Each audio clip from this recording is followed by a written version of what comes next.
Hello बच्चों, स्वागत है आप सभी का हमारे YouTube channel study for student में एक बार फिर से।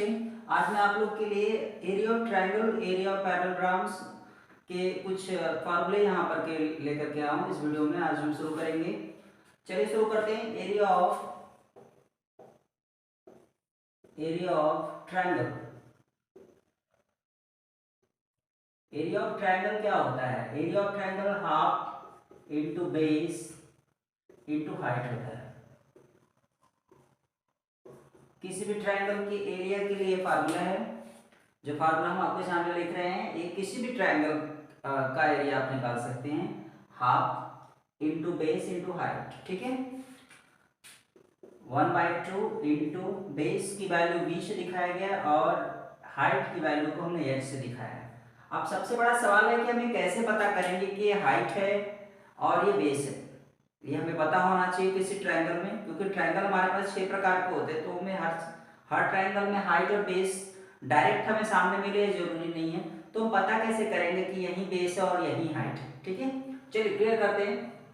किसी भी ट्रायंगल की बात करें, 6 ट्रायंगल हम जानते हैं अच्छे से। किसी भी ट्रायंगल्स की बात करें, ट्रायंगल में 3 साइड होते हैं। उन तीनों साइड में से किसी भी एक साइड पर, उन तीनों साइड्स में से किसी भी एक साइड पर किसी भी वर्टेक्स से अगर हम परपेंडिकुलर लाइन ड्रॉ करते हैं, यानी यहाँ पर देखिए ये जो आप देख रहे हैं ये परपेंडिकुलर है। अगर इसको हम P मान लेते हैं तो AP जो है परपेंडिकुलर है BC पर, यानी AP if AP perpendicular BC, यानी किसी भी ट्रायंगल में किसी भी वर्टेक्स से सामने वाले यानी अपोजिट साइड्स के ऊपर अगर परपेंडिकुलर यानी 90 डिग्री का एंगल खींचा हुआ एक लाइन सेगमेंट्स अगर मिल जाए आपको, तो इसका मतलब हो जाता है कि AP is a height. AP is a height जिसको आप h से डिफाइन करते हैं, जिसको आप किससे लिख रहे हैं? h से। तो AP हमारा क्या हो जाएगा? हाइट हो जाएगा।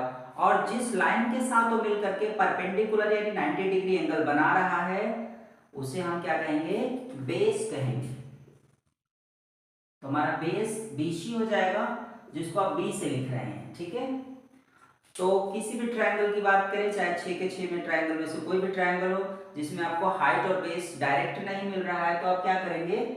उस ट्रायंगल के किसी वर्टेक्स से अपोजिट साइड्स पर अगर परपेंडिकुलर लाइन ड्रॉ कर सकते हैं तो वह परपेंडिकुलर यानी जो 90 डिग्री एंगल बना रहा है लाइन सेगमेंट्स, वह हाइट हो जाएगा, जिसको आप h से लिखते हैं। और जिसके साथ जिस ट्रायंगल के जिस साइड के साथ किसी एक साइड की बात करें तो ट्रायंगल के जिस साइड के साथ वो 90 डिग्री का एंगल बना रहा है वह ट्रायंगल का साइड क्या हो जाएगा?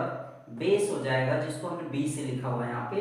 और आपके पास हाइट और बेस दोनों अवेलेबल है, तो फिर आप एरिया ऑफ ट्रायंगल निकाल सकते हो, चाहे ट्रायंगल कोई भी हो, ठीक है। इतना याद रखिए कि हमें हाइट और बेस मिलेगा कैसे।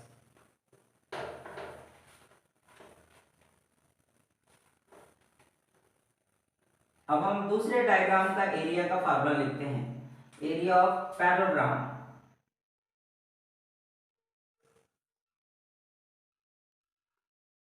Area of parallelogram.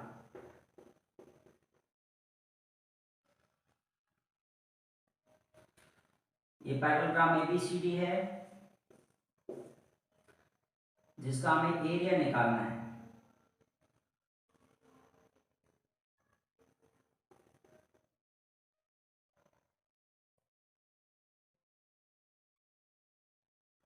इस तरीके से एक परपेंडिकुलर लाइन ड्रॉ कर लेंगे। यह चाहिए हो जाएगा आपका और यह बेस हो जाएगा B। इसको शॉर्टकट में B लिख दीजिए बेस को। Let ABCD is a parallelogram.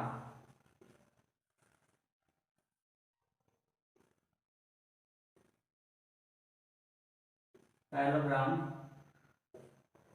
और उसके बाद यहाँ पे अगर ये P मान लेते हैं तो AP परपेंडिकुलर DC। ये जो AP लाइन सेगमेंट्स आप देख रहे हैं AP परपेंडिकुलर है DC के ऊपर, यहाँ पे 90 डिग्री एंगल बन रहा है। देयरफॉर AP इसका टू H यानी हाइट हो जाएगा और DC हमारा क्या हो जाएगा? बेस यानी B, ठीक है। ये हाइट है, एच से डिफाइन कर रहे हैं, और बी फॉर बेस। मैंने इससे पहले वाले क्वेश्चन में आपको बताया था ट्रायंगल में कि अगर चाहे वो क्वाड्रिलेटरल हो, क्योंकि पैरेललोग्राम एक क्वाड्रिलेटरल है, ट्रायंगल एक 3 डायमेंशनल शेप है, तो 3 साइड से शेप्स, तो आप किसी भी प्रकार के शेप में जाइए जहाँ पे आपको बेस और हाइट मिल जाए। तो बेस और हाइट कब मिलेगा तो हम आपको बता दिए, वर्टेक्स से सामने वाले साइड पर परपेंडिकुलर अगर कोई भी लाइन सेगमेंट ड्रॉ किया जा रहा है तो उस परपेंडिकुलर लाइन को आप हाइट कहिए, और जिसके ऊपर परपेंडिकुलर है यानी 90 डिग्री बना रहा है, इस पैरेललोग्राम के जिस साइड के ऊपर परपेंडिकुलर लाइन ड्रॉ किया गया है, ये परपेंडिकुलर लाइन है एपी, एपी परपेंडिकुलर लाइन है जो कि पैरेललोग्राम के डीसी वाले लाइन सेगमेंट्स या डीसी वाले साइड के ऊपर ड्रॉ किया गया है, इसलिए एपी को आप हाइट कहेंगे और डीसी को बेस कहेंगे। ठीक है, याद रखिए। आप पैरेललोग्राम के एरिया का फॉर्मूला लेते हैं, area of parallelogram, area of parallelogram, area of parallelogram क्या हो जाएगा, यह बेस इंटू हाइट होता है, बेस इंटू हाइट। बेस को हमने बी से डिफाइन किया हुआ है, हाइट को हमने एच से लिखा है, तो यह किसी भी पैरेललोग्राम के एरिया का फार्मूला है। ठीक है, सिर्फ आपको पैरेललोग्राम का एरिया निकालना है तो आपको बेस और हाइट मिल जाए, अगर बेस और हाइट मिल जाता है तो फिर उस पैरेललोग्राम का एरिया आप आराम से निकाल सकते हैं। ठीक है, चलिए थोड़ा और आगे चलते हैं, रम्बस का भी एरिया निकाल लेते हैं। एक रम्बस ड्रॉ कर लेते हैं पहले,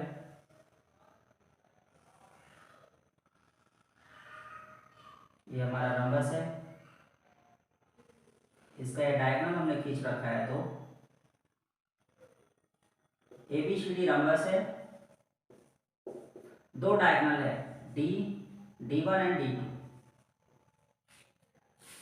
late ABCD is a rhombus, ABCD rhombus है, and AC diagonal AC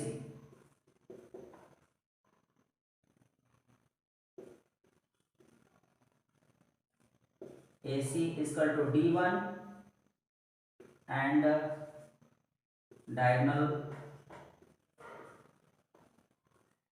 BD is equal to D2, ये हमें मिल चुका है। ठीक है, अब हम रम्बस के एरिया का फॉर्मूला निकालेंगे, एरिया ऑफ रम्बस,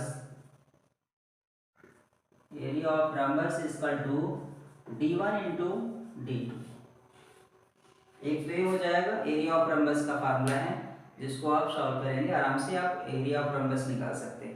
अगर आपको लगता है कि नहीं सर ये तो थोड़ा अलग है, जो कुछ और तरीके से हम समझ सकते हैं क्या इसको, तो इसमें 4 ट्रायंगल बन रहे हैं, 1 2 3 4, और ये चारों ट्रायंगल कॉन्ग्रुएंट होते हैं, मतलब सिमिलर होते हैं। इन चारों ट्रायंगल्स में से किसी एक ट्रायंगल का एरिया निकाल करके 4 से मल्टीप्लाई भी कर देंगे तब भी रम्बस का एरिया मिल जाएगा। ठीक है, एरिया ऑफ रम्बस,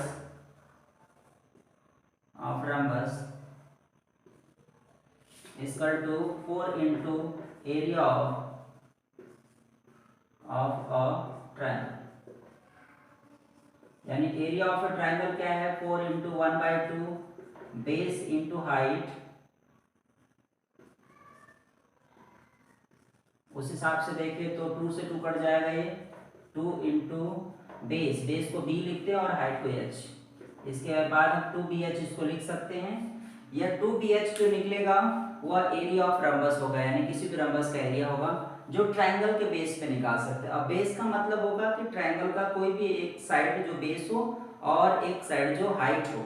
जैसा कि मैं पहले भी बताया हूँ, किसी भी ट्रायंगल का एरिया जब आप निकालते हैं उसमें बेस और हाइट का ध्यान रखते हैं। अगर वही बेस और हाइट किसी भी 4 ट्रायंगल दिए गए, चारों ट्रायंगल में से किसी भी ट्रायंगल का एक बेस और एक हाइट अगर आपको मिल जाता है तो फिर आप पूरे रम्बस के लिए मैं बोल रहा हूँ, ये जो पूरा रम्बस है आपको दिख रहा है, पूरा एक फिगर रम्बस का, उसका एरिया निकल जाएगा। ठीक है, तो ये ट्रायंगल के आधार पर बताया गया, और अगर आपको ट्रायंगल के आधार पर नहीं निकालना है तो फिर अगर डायगोनल दिए गए हैं, क्योंकि यहाँ पे देखिए 2 टर्म्स हैं, अगर हमें साइड नहीं पता है, पहली बात तो हम रम्बस की बात कर रहे हैं, तो रम्बस में अगर हमें साइड नहीं पता है, हमें डायगोनल ही दिए गए हैं, तो डायगोनल से हम सीधे एरिया निकाल सकते हैं रम्बस का। ठीक है, क्योंकि D1 इंटू D2 दोनों डायगोनल्स हैं रम्बस के, उनका मल्टीप्लाई कर देंगे तो एक रम्बस का एरिया निकल जाएगा। लेकिन अगर मान लेते हैं कि हमें साइड दिया गया रंबस का साइड्स हमारे पास मौजूद है, तब हम क्या करेंगे, तब हम ये पता करेंगे कि उसका बेस और हाइट क्या है। साइड से हम डायगोनल भी पता कर सकते हैं, ऐसी बात नहीं है कि साइड से हम डायगोनल नहीं पता कर सकते, साइड से हम डायगोनल भी पता कर सकते हैं। अगर हमें डायगोनल दोनों मिल जाते हैं रंबस के D1 D2, क्योंकि कॉन्सेप्ट है डायगोनल्स का, डायगोनल के कॉन्सेप्ट हमने वीडियो में अपलोड किए हुए हैं, तो वो आप देख सकते हैं। अगर साइड दिए गए हैं तो साइड से डायगोनल भी पता कर सकते हैं। अगर दोनों डायगोनल्स आपको रंबस के मिल जाते हैं तो फिर एरिया का फार्मूला ये रंबस के लिए है डायगोनल्स का, ठीक है।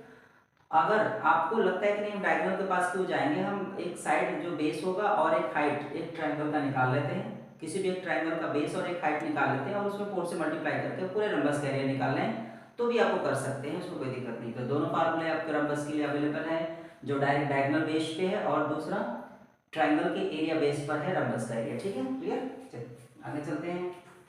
इसके बाद और भी डायग्राम्स हैं जिनका एरिया का फार्मूला होता है, ट्रैपेजियम का होता है, ट्रैपेजियम का भी एरिया का फार्मूला है।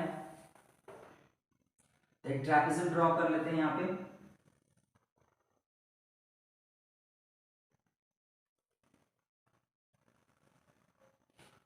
ट्रैपेजियम PQRS ड्रॉ कर लेते हैं, PQRS, ठीक है। इस ट्रैपेजियम में दो साइड्स पैरेलल होंगे, ये दो साइड्स जो है पैरेलल आपको नजर आ रहे होंगे। और इसके बाद हम ये दोनों साइड्स को A और B से डिफाइन करने वाले हैं, A और B हो गए। और एक हाइट हम ड्रॉ कर लेते हैं यहाँ से, इसको हम कुछ PQ है तो इसको हम A मान लेते हैं और इस हाइट को हम H लिखते हैं, ठीक है। अब लेट किया गया है यहाँ पे, let PQRS is a trapezium PQRS trapezium है। PQ इक्वल टू A और SR equal to B। AP perpendicular है SR पे और AP इक्वल टू है हाइट H डिफाइन किया गया है, ठीक है। इतना तो हमारे पास डायग्राम में दिया हुआ है जो कि हमारे साथ मौजूद है, ठीक है। एरिया की बात करें तो एरिया ऑफ ट्रैपेजियम क्या होगा, एरिया ऑफ ट्रैपेजियम जो होगा half into sum of parallel sides into height 1/2 into sum of parallel side यानी A प्लस B, ये दोनों साइड जो पैरेलल है, और इंटू हाइट का मतलब होता है H। यह आपके किसी भी ट्रैपेजियम के एरिया का फार्मूला है जो आप निकाल सकते हैं। ट्रैपेजियम के एरिया के लिए हमें क्या जरूरी है, किसी भी ट्रैपेजियम की बात करें तो उसके दोनों पैरेलल साइड्स का लेंथ हमारे पास मौजूद होना चाहिए, साथ ही साथ एक हाइट मौजूद होना चाहिए ट्रैपेजियम में, तभी हम ट्रैपेजियम का एरिया निकाल पाएंगे। फिर से रिपीट कर देते हैं, ट्रैपेजियम के एरिया के लिए क्या रिक्वायरमेंट है, ट्रैपेजियम में दो साइड जो पैरेलल होते हैं उनके लेंथ हमें मौजूद होने चाहिए और साथ ही साथ एक हाइट मौजूद होना चाहिए। अगर इतने कंडीशन हमें हमारे पास है ट्रैपेजियम के लिए तो हम ट्रैपेजियम का एरिया आराम से फार्मूले पर रख के सॉल्व कर सकते हैं। अभी तक हमने इससे पहले वाले वीडियोस में भी कुछ एरियाज निकाल के आपको बताया था, रेक्टेंगल की बात करें या स्क्वायर की बात करें या फिर सर्कल की बात करें, तो हमने कई सारे फार्मूले आपको लिख के दिए हैं एरिया के लिए। और आज भी 3 फार्मूले यहाँ पे मौजूद हैं, पैरेललोग्राम्स, रम्बस और ट्रैपेजियम, जिसका फार्मूला मैं लगातार एरिया के रिस्पेक्ट में लिख रहा हूँ। अब आप ये सोच रहे होंगे सर बार बार एरिया का ही फार्मूला लिख रहा है, पैरामीटर क्या होगा, तो पैरामीटर के लिए कोई स्पेशल फार्मूला नहीं होता है, पैरामीटर के लिए कोई स्पेशल फार्मूला नहीं है। पैरामीटर का मतलब होता है कि अगर कोई स्पेशल फिगर है, जैसे कि रेक्टेंगल है, स्क्वायर है और इक्विलैटरल ट्रायंगल है, कुछ रेगुलर पॉलीगन्स के शेप में है, तो आप उनका जो है कि पैरामीटर का फार्मूला डेडिकेट किया गया है, उसे आप सॉल्व कर सकते हैं उस फार्मूला पर रख के। लेकिन कुछ ऐसे भी शेप हैं जिनका पैरामीटर का कोई फार्मूला नहीं होता है, तो क्या कर सकते हैं, जैसे कि हम ट्रैपेजियम के पैरामीटर का फार्मूला पूछे तो वो नहीं हो सकता क्योंकि उसका फार्मूला डेडिकेटेड नहीं है, रम्बस का भी डेडिकेटेड नहीं है और पैरेललोग्राम का, मतलब ये फार्मूले आपको दिए नहीं गए हैं। इसका ये मतलब नहीं है कि इनका पैरामीटर नहीं होता है, इनका पैरामीटर होता है। लेकिन पैरामीटर का मतलब क्या होता है, पैरामीटर का मतलब होता है जितने भी डायमेंशन दिए गए हैं, जितने भी साइड दिए गए उनका सम कर देना है और कुछ नहीं करना है। चाहे वो ट्रायंगल हो, चाहे पैरेललोग्राम हो, चाहे रेक्टेंगल हो, चाहे स्क्वायर हो, उनके सभी साइड का सम ही हम निकालते हैं जो पैरामीटर होता है। तो ट्रैपेजियम हो, चाहे पैरेललोग्राम हो, चाहे रम्बस हो, उनके सभी साइड्स का अगर सम कर दे तो हम पैरामीटर निकाल सकते हैं। तो पैरामीटर ऑफ ट्रेपेजियम हो, चाहे पैरामीटर ऑफ पैरेललोग्राम हो, चाहे पैरामीटर ऑफ रम्बस हो, चाहे पैरामीटर ऑफ ट्रायंगल हो, उनके ऑल साइड का सम अगर आप कर देते हैं तो वही उनका क्या हो जाता है, पैरामीटर हो जाता है, जिसके लिए फार्मूला डेडिकेटेड नहीं है। आपको लगता है कि हम कर सकते हैं तो आप सभी साइड का सम कर लीजिए, उससे ज़्यादा कुछ नहीं करना है। फिलहाल के लिए इस वीडियो में इतना ही रहेगा। आने वाले और भी वीडियोस हम लगातार अपलोड करेंगे आप लोग के लिए। अभी तो हम 2 डायमेंशनल शेप का हम आपको एरिया और पैरामीटर का फार्मूला लिख कर बता रहे हैं। अगले वीडियोस में हम 3 डायमेंशनल शेप जैसे कोन, सिलेंडर, स्फीयर, क्यूब, क्यूबाइट के कुछ फार्मूले, वहाँ पे volume, surface area, lateral surface area, curve surface area, उसके बाद उनके डायगोनल शेप लेंथ में, इन सब के फार्मूले हम आपको बारी बारी से लिख करके देंगे ताकि मेंसुरेशन में जो क्वेश्चन आप सॉल्व करें तो वहाँ जरा सा भी दिक्कत ना हो आपको। फिलहाल के लिए वीडियो अगर अच्छा लगा हो तो ज़्यादा से ज़्यादा लोगों में शेयर करें। अगर कमेंट करना है तो आप कुछ सीखना है तो कमेंट सेक्शन में जाकर कमेंट भी कर सकते हैं। वीडियो को लाइक करें। अगर चैनल सब्सक्राइब नहीं किया तो प्लीज़ चैनल जरूर एक बार सब्सक्राइब कर लें ताकि आने वाले वीडियोस की नोटिफिकेशन आपको मिलती रहे और इसी तरह के इंटरेस्टेड कुछ फार्मूले हम आपको लगातार देते रहें। तब तक के लिए धन्यवाद। Good night.